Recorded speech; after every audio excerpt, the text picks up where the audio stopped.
Pessoal, beleza? Professor Bruno aqui. Nós vamos para o número 5, que é a fatoração em agrupamento, né? Bom, como é que vai se dar a fatoração em agrupamento? Ela vai se dar basicamente da mesma maneira que a fatoração polinomial comum, né? Seguindo os mesmos procedimentos. A gente vai tirar o MDC, né, dos valores, e aí a gente consegue colocar em evidência. Agora, uma coisa que a gente precisa destacar aqui desse exercício é o seguinte: nós vamos precisar olhar para o exercício e pensar numa melhor combinação. Por exemplo, se eu pegar a ao quadrado e ab, eu teria o a como elemento comum ali, né, entre os dois. Se eu pegar aqui o AC e o BC, eu teria o C como elemento comum entre os dois. Bom, a gente pode seguir essa configuração inicialmente e vamos ver se no final, né, dá para poder agrupar. Você vai entender melhor na prática. Então, eu vou pensar em pares de termos. Então, esses dois termos aqui, a ao quadrado e ab, eles têm o a como comum, como fator comum entre eles.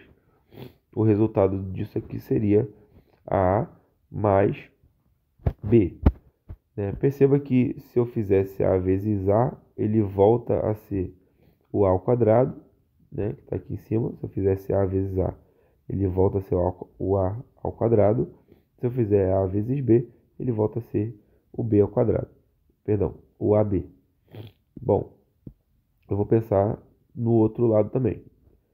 Mas, veja que agora nesse outro par de termos aqui, eu tenho comum entre eles o C. Então aqui quem vai ficar aqui na frente é o C. E quem vai ficar dentro dos parênteses vão ser aqueles valores que sobraram, né? O A mais o B. Bom, o que a gente precisa se atentar em agrupamento? A gente precisa observar o termo que ficou dentro do parênteses. Se eles forem iguais, é porque eu estou fazendo o agrupamento utilizando os pares corretos, tá? Que foi o nosso caso aqui. Então, A mais B agora é o fator comum entre os dois. Então, veja que é o valor que aparece nos dois termos que sobraram, né? Bom, então ele vai ser o nosso fator comum em evidência agora. E aí eu teria que abrir o parênteses novamente e colocar os dois termos ou os dois fatores que sobraram. Seria A mais C. Beleza? E assim a gente finaliza a letra A. Então a letra A, ela equivale a A mais B vezes A mais C. Vamos para a letra B. Acredito que com alguns exemplos você consiga pegar isso aqui facilmente. Vamos ver aqui. Bom, você tem ax menos bx mais ay menos by. No primeiro momento, eu percebo que a configuração que ele fez é favorável para a gente, uma vez que nesse primeiro par de termos eu tenho x como comum aos dois, e no segundo par de termos eu tenho o y como comum aos dois. Então a gente pode manter essa configuração. Aqui eu teria o x como fator comum aos dois, e quem sobrou foi o a menos b. E aqui eu teria o y como fator comum entre os dois, e quem sobrou foi o a menos b. Então a menos b agora é o fator comum entre os dois, e o outro termo que sobrou foi x mais o y. Brundão, você tirou isso, x mais o y, tá bom? Só juntei os dois. É só isso? É só isso mesmo. Então a menos b, e aqui é x mais o y. Beleza? Vamos então para a letra C. Olha a letra C aí. 2ab mais 2a mais b mais 1. Vamos estudar um pouquinho aqui, ó, os pares. eu tenho esses dois pares, esses dois pares de termos aqui. No primeiro par de termos, eu teria 2A como fator comum aos dois, né? Veja que o 2A ele aparece aqui, ó, nos dois casos. E já na segunda situação, eu não teria ninguém em comum. Então, vamos ver como é que isso aqui vai se desenrolar. Caso não dê certo, a gente retorna e vê uma outra forma, tá? Então, ficaria aqui, ó, 2A como fator comum entre os dois. Quem sobrou aqui foi o B. Como o outro termo é 2A, nós teríamos que colocar 1 desse jeito aqui. Bom, para não ficar uma coisa assim do tipo mais B mais 1, nós podemos muito bem escrever mais uma vezes B mais 1. Por quê? Fazendo dessa forma, você consegue garantir que eu tenha de novo dois fatores que são comuns. E eles serão os nossos melhor dizendo, fator comum que ficará em evidência. O outro valor que vai ficar dentro do parênteses será quem sobrou, que é o 2A mais 1. Então, isso aqui é um artifício que a gente pode utilizar a nosso favor para poder sair dessas situações, tá? B mais 1 vezes 2A mais 1. Vamos para a letra D. Então, letra D, nós temos AX menos BX mais 2A menos 2B. Veja que a configuração ajudou novamente, né? Então, a gente está indo bem aqui até agora. Nessa primeira configuração aqui, nesse primeiro par de termos, nós temos x como fator comum entre eles e a menos b ficando dentro do parênteses. No segundo par de termos, nós temos o 2 como fator comum entre eles e a menos b para ficar entre os parênteses.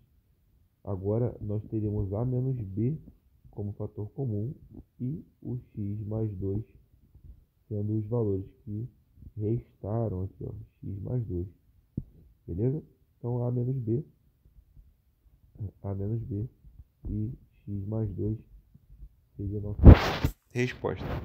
Bom, e aí para a gente finalizar essa parte aqui, letra E, você tem 10AB menos 2B mais 15A menos 3.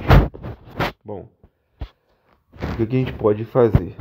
Vamos tentar continuar aqui com essa configuração. E vamos ver se dá tudo certo aqui. Bom, 10AB menos 2B, quem eu vou ter como fator comum entre eles? Para isso, você teria que pensar comigo da seguinte forma. 10AB equivale a 2 vezes 5 vezes AB. Por que eu estou dizendo isso? Porque 2B, que é o outro termo, né? Ele se encontra aqui dentro do 10AB. Bruno, não estou entendendo. Vou só reescrever esse 10AB para você ver que existe um 2B ali. 2 vezes B vezes 5 vezes A. Ou seja, 2B vezes 5A. Por que isso é possível? Porque nós temos uma propriedade da multiplicação chamada de comutativa, né? A ordem dos fatores não altera o produto. Tá lembrado disso? Então, eu poderia reescrever isso tranquilamente como 2B vezes 5A. E veja que o 2B ele aparece aqui, ó. Então, o 2B ele está tanto aqui quanto no 10A. Ele é o nosso fator comum que vai ficar em evidência. Bruno, mas mesmo assim eu não entendi. Bom, nesses casos, eu sugiro que você faça um MDC, ok? Então, vamos por 2, aqui dá 5, aqui dá 1, né? Então seria 1 vezes B, que é B. Aí eu teria que ir por 5, ficaria A, B e B. Eu iria por A, sobra B e B, e iria por B, 1 e 1. E agora vamos ver os valores que nós dividimos ambos os números do outro lado. esse 2 dividiu o 2 e dividiu o 10. Então ele entra, o 5 não, o A não, o B sim, porque o B dividiu esse B e esse B. Então veja que agora o teu MDC será 2 vezes o B, que é 2B. Tá vendo? Então a gente consegue chegar de várias maneiras nesse MDC. Tá bom? Não lembrando, eu sugiro que você faça desse jeito que eu fiz por último, que é um jeito bem garantido de você encontrar. Então eu tenho aqui 2B, vai ser meu fator comum que vai ficar em evidência. E os outros números? Bom, é só a gente pegar o 10AB e dividir pelo fator comum em evidência, que é 2B. 10 dividido por 2 é 5. É AB dividido por B é A. Então aqui vai ficar com 5A. Menos o 2B dividido por 2B vale 1, né? Então aqui é 1. Mais, vamos fazer a mesma coisa para o 15A menos 3. Então eu tenho aqui, ó, fazer aqui 15A e o 3. Não se preocupa com o sinal, tá? Faz só dos valores. Vamos por 3, que dá 5A, que dá 1. Vai por 5, dá 1. Vai por A, dá 1, dá 1. Veja que aqui o 3 dividiu o 3 e dividiu o 15. Então ele é o nosso MDC. Bom, se ele é o nosso MDC, ele vai ficar na frente como fator comum em evidência. E o que vai ficar dentro do parênteses? A gente vai precisar dividir quem era o termo anterior pelo fator comum em evidência. Perceba que vai dar 5A e 3 dividido por 3 é 1, né? Beleza. E aí deu bom, né? Deu bom porque a gente conseguiu encontrar um outro fator comum aqui, ó, entre eles, que é o 5A menos 1. Então 5A menos 1 vai ficar na frente e dentro do parênteses novo quem vai ficar são os termos que sobraram, 2B e mais 3. 5A menos 1 vezes 2B mais 3. É a nossa resposta da letra E. 5A menos 1 vezes 2B mais 3. Valeu? Então espero que você tenha compreendido melhor aí. Vou deixar aqui, ó, as respostas. Dá uma olhadinha, dá uma pausa no vídeo aí para você conseguir anotar. Bons estudos e um forte abraço. Valeu!